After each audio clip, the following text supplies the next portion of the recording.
Class, we are now on Unit 6 of our biochemistry course and our topic is on enzymes. This lesson, we will look into the classes of enzymes, differentiate some functions of the enzymes, discuss the different properties of enzymes, look into enzyme kinetics, understand the Michaelis-Menten equation, look into the factors affecting enzymatic action and mechanism of enzyme inhibitors. What are enzymes? So we studied proteins before we went into enzymes because most enzymes are proteins, specifically on their tertiary and quaternary structures.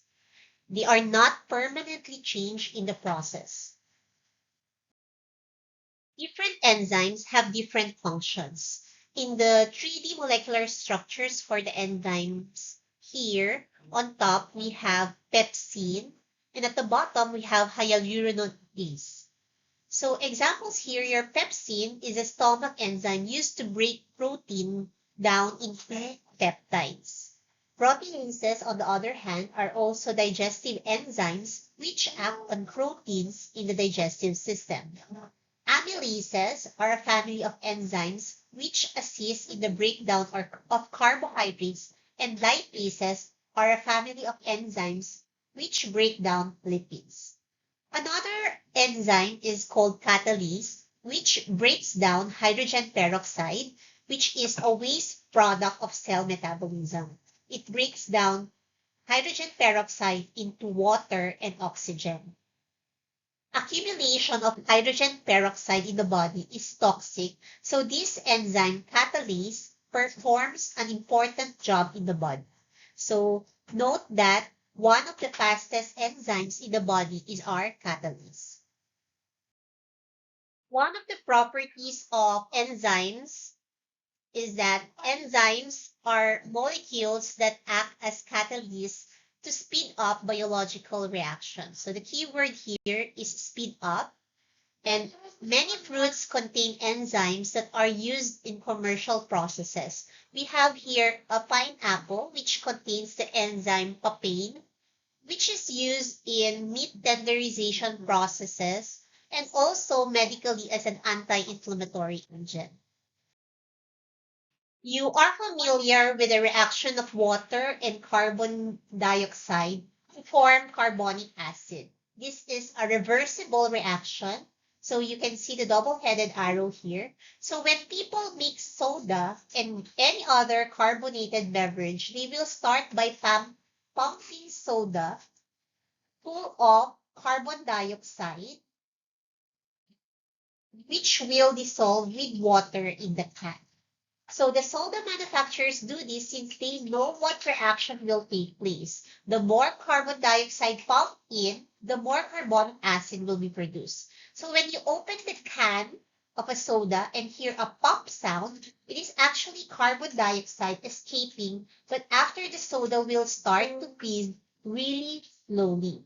So what's happening here is that the carbonic acid we formed before is slowly dissociating back, going back to carbon dioxide and water as the carbon dioxide escapes. And that extra carbon dioxide will escape and you will see this as small bubbles floating around your soda. So what happens when a person takes a soda and take a drink? You will notice that the soda will fizz a lot more when it hits the tongue because this is because humans have enzymes in the tongue and saliva called your carbonic anhydrase. And this makes the carbonic acid more easily converted to carbon dioxide and water and fizz much faster. So more carbon dioxide will come out of the can and it will fizz more. And this is just one example of how your enzymes make reactions go faster. We have activity, must be 6.1.1. Determine the catalytic power of Jack-Bin-urease in catalyzing the hydrolysis of urea given the following conditions. Property of enzymes is specificity. So the compound on which an enzyme acts is a substrate. So this is the substrate. And enzymes can break a single structure into smaller components or join two or more substrate molecules together. So we have in our book the lock and key model, as we have here on top, and the induced fit model of enzyme specificity. So the lock and key model is where the lock represents the enzyme and the key represents the substrate as an analogy. However, because enzymes are highly flexible, there's also another model, which is the induced fit model, where the substrate adapts to the conformational change of the active site of the enzyme. So it is shown here in this figure at the bottom. Activity 6.1.2, give examples of enzymatic reaction for each type of specificity. Then we have enzyme naming and nomenclature. So the Enzyme Commission create a systematic way of naming enzymes depending on the reaction being catalyzed. So this is the table which shows the international classification of enzymes where 6 reactions are recognized. So one activity here is that you will have to list the class and the subclasses of your enzyme nomenclature, enzyme name, class names. So this is an example of transferase. You have here, for example, a polypeptide chain plus amino acid with tRNA. So transferase, you will just transfer. So you will see that the amino acid here, the lysine, transferred to the polypeptide chain. So that's a transferase. Your example enzyme here is your peptidyl transferase. For your ligase, one example is your DNA ligase. You've heard this in our central dogma discussion last time. So you have A plus B. This is where two strands of DNA are joined together. So it will form AB. It will form or join together the two DNA strands. Third is your oxidoreductase. So example here is your lactate dehydrogenase. So there are two different types of reactions: transferring of the electrons, oxidation or oxidizing, taking electrons. Reducing is giving electrons. So oxidoreductase, because it can catalyze both reactions. So you can see again here the double-headed arrows. So both lactic acid fermentation and your using your lactate dehydrogenase. So there's a removal of the hydride functional group or removal of electrons. So you will see here that there's a removal of electrons or removal of functional groups.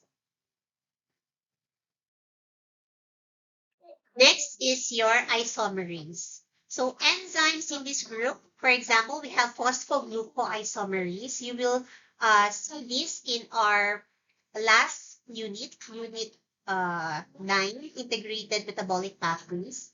So enzymes in this group are typically involved in the reaction in which the molecules is converted into an isomer. So this is one step of glycolysis. From glucose 6-phosphate, it becomes fructose 6-phosphate. Then an example of hydrolase is your serine hydrolase. Hydrolase, meaning hydro, use a water to cleave or remove a molecule to another molecule. For example, in this figure, you have your molecule with lysine and alanine, and plus water, it will separate your lysine and alanine. Last is your ligase. Lyase example is arginosuccinate lyase. So it will lyse. It's similar to your hydrolase, but without the water. It will separate the molecule. So we have the molecule arginosuccinate. Then it will just cleave it. So there's arginine and separation of arginine and succinate. You will see this in your urea cycle. So for activity 6.1.3, you need to list the systematic classification of enzymes according to the enzyme commission, indicating the class, subclass, and sub-subclass, and give the description of each reaction. Next, we go to your enzymatic activity. So what do enzymes look like? Or most enzymes are proteins or partially made up of proteins. And substrates are any molecule or chemical is that enzyme act on. So this is your enzyme. This is your substrate, and it will join together. So active site is a part of your enzyme. Your now enzyme have what we call the active site, and that is where the reaction usually takes place. And every enzyme has a unique active site. They only bind to certain substrates, and enzymes are specific. So this is again the enzyme. This is where the active site is, and that is where the substrate attaches to. So enzymes are substrate specific. We've already talked about that under the properties of your enzymes, although specificity varies from enzyme to enzyme. So when a substrate binds an enzyme's active site, it is now called an enzyme substrate complex. So this is another example in 3D. So you have your enzyme molecule here, and this is the active site, and this is your substrate molecule. So this model is an enzyme called your ribonuclease S that breaks up RNA molecules. It actually has 3 active sites. So all reactants need to have a certain energy before they will react. So this is like an energy barrier that it has to overcome before a reaction will occur. And it is called your activation energy. So enzymes work by weakening bonds, which lowers the activation energy.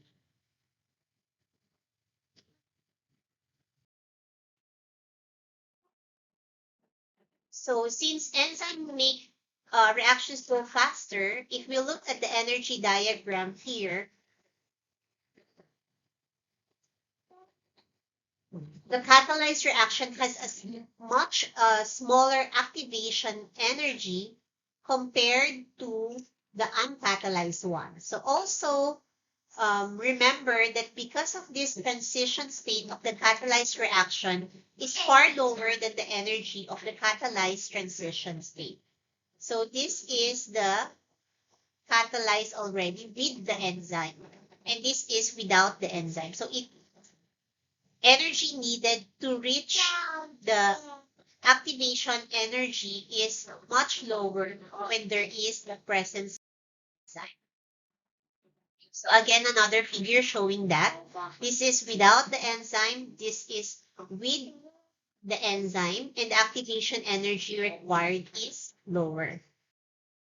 So usually we do it in the laboratory to show the catalyzed and catalyzed reactions. But since your biochemistry doesn't have a laboratory, we can show you the laboratory reports or videos that the previous students did for this activity. Next is the enzyme kinetics. So what happens after binding? So you have the enzyme, you have the substrate, you have the lock, you have the key. So next thing that happens is that they join together, enzyme plus substrate, that's called your initial bonding. Could be enzyme plus substrate, which is there's an induced fit. Then there is, after the joining of enzyme and substrate, there's an after reaction, and lastly is the product release. So you can see here, this is number 2, 3, 2, 3, and then this is the after reaction, and then this is the product release. So for your activity 6.2.3, you make a graphical representation of activation energy and change of free energy in a reaction, and compare with a graph showing the work of enzyme in lowering the activation energy of a reaction. So next we'll look into the factors affecting enzymes. So one is environmental conditions. Next is cofactors and coenzymes. And last are enzyme. So first, your environmental conditions. It could be extreme temperature, which is the most dangerous of all, because at high temperatures, they may denature or unfold the enzyme. Remember, most enzymes are proteins in their tertiary and quaternary structures. Next, environmental condition that can cause or affect your enzyme is your pH. So most likely 6 to 8 pH, near neutral. And third is ionic concentration. Salt ions can also change or affect your enzymes. This is how it looks like, the effect of temperature. So since enzymes speed up all reactions, but the rate of denaturation or denaturation of enzymes also increases at higher temperature. So too cold for enzyme to work, too hot for enzyme to work also. So there's what you call an optimum temperature for an enzyme. So high temperatures break the disulfide bonds holding the tertiary structure of the enzyme together, thus changing the shape of the enzyme. So this destroys the active sites and therefore makes the enzyme non-functional. So the curve in the blue represents the enzyme isolated from an organism living in Arctic or Arctic, and these cold-dwelling organisms are called psychrophiles. The curve in red represents an enzyme isolated from digestive tract of humans, and the curve in green represents an enzyme isolated from a thermophile bacteria found growing in geothermal seabeds. So next is the effect of pH. So like all proteins, enzymes are denatured by extremes of pH. So very acid and very alkaline, or very basic. So the green curve here is for pepsin that digests proteins in the stomach. And the red curve here represents the activity of arginase, which is another enzyme that breaks down arginine to ornithine and urea in the liver. So, effect of enzyme concentration. So, assuming that the amount of substrate is not limiting, an increase in enzyme concentration causes an increase in the reaction rate. So, the higher the enzyme concentration, the faster the reaction. So, assuming that the amount of enzyme is constant, an increase in substrate concentration causes a diminishing increase in reaction rate. So it's the other way around. So a maximum rate is obtained at a certain concentration of substrate. So this one is the substrate part.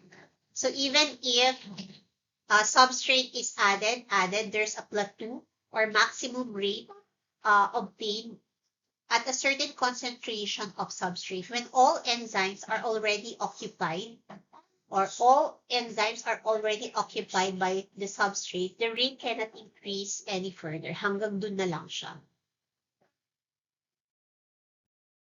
So activity plus points for the first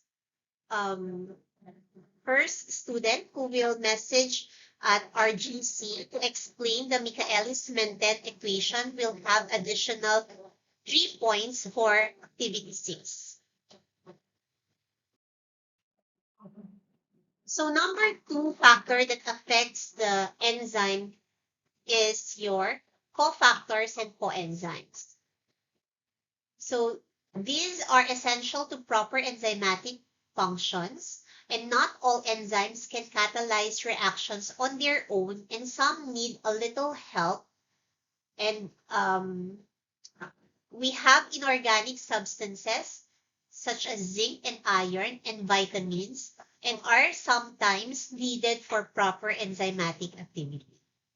So example here, your iron must be present in the quaternary structure of your hemoglobin in order for it to pick up oxygen. So without iron, hemoglobin won't be able to pick up oxygen. So we have also coenzymes. These are organic carrier molecules, normally carbon-based molecules. Example is your NAD8, a combination of your NAD plus H hydrogen ion. You will see a lot of this in our Unit 9. Example is your pyruvate plus the NADH will convert with the presence of lactate dehydrogenase will convert it to lactic acid plus NAD plus. So carriers hold on to certain molecules to make the catalysis more smoothly. So your NAD here is very helpful because it can accept electrons and carry electrons. Also, your coenzyme A carries acyl groups, which can help also to make the catalysis more smooth. Cofactors, on the other hand, participate in catalysis also. They stabilize enzymes and substrates and help the reaction convert substrate. So remember, DNA, for example, is a very negatively charged molecule. It uses a magnesium ion as a cofactor. So this is the effect of cofactors on enzyme action. Cofactors may alter the shape of enzymes. The example is your metal ion here. For example, we have magnesium. It may alter the shape of the enzyme slightly to make the active site or to complete the reactive site. So it will change the active site here. It will insert itself and then it will change the inactive site to active site. So enzyme cofactors include also coenzymes, which is the organic molecules, or activating ions such as sodium, potassium. And vitamins are often your coenzyme. Vitamins and minerals, often different cofactors and coenzymes. Vitamins are organic factors and coenzymes. Minerals are inorganic cofactors.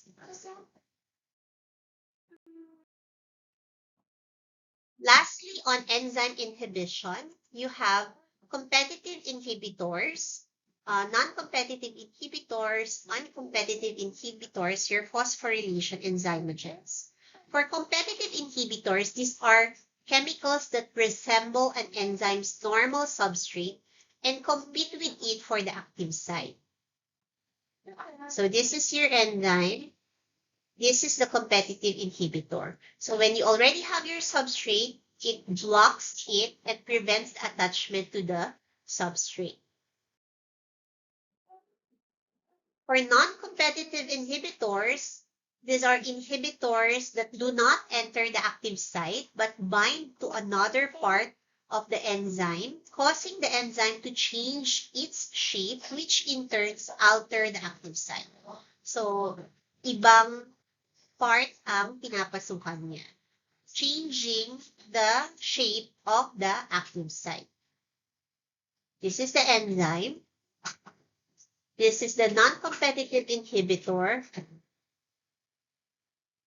which changes the shape of the active site so the substrate cannot already fit the active site.